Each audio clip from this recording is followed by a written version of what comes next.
Welcome to one of your inductive studies for this week. It's on Psalm 24, verses 1 to 10. Selected this text because it is a great representative of what's called Zion theology. The various forms of salvation theology in the Old Testament, three of them are closely related to one another.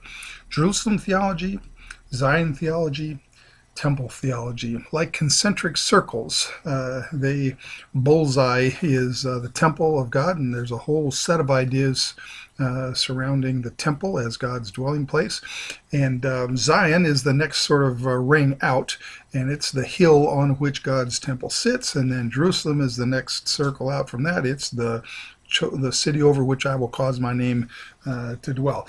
So this text, as I said, is a representative of Zion theology. I've been studying about that in the theological argumentation of the Old Testament. There's a text that's sort of representative. Great is the Lord and greatly to be praised in the city of our God. His holy mountain, beautiful in elevation, is the joy of all the earth. Mount Zion in the far north, the city of the great King. Main elements of Zion theology is that Zion, this holy mountain, this holy hill, is the place of God's house, God's dwelling, a special nexus with the realm of God in this world. Zion is precious to God, it's protected by God, but it's also to be a place where the virtues and values of God are on display. So with these kind of categories in mind now, I encourage you to come to your inductive study of this text. Let me give you a few things to think about as you work on this text.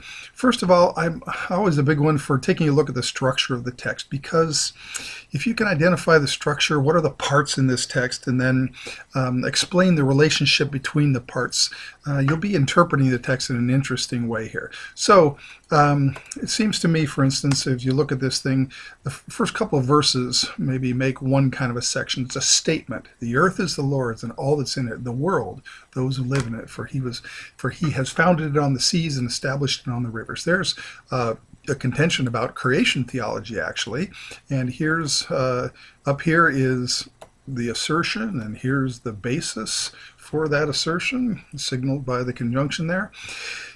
Then we got something different that starts here in verse 3, and you see the punctuation here, and you see the punctuation here, a couple of questions.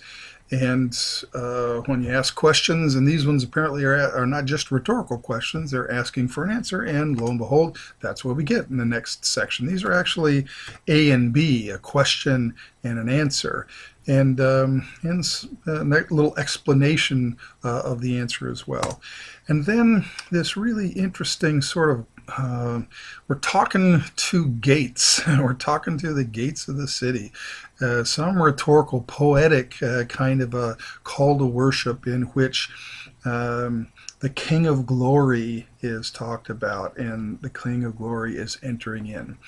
Well, as you work through these sections of the text and give yourself to observations of the text, you'll start to see some of the major themes of Zion theology coming out. What's supposed to be going on in Zion, and what sort of values are to be on display in Mount Zion? Who dwells in Zion, and what makes it a place of glory? And this text then is interesting because of this connection with creation theology. So have a look at these and be interested to see what you come up with in your inductive study.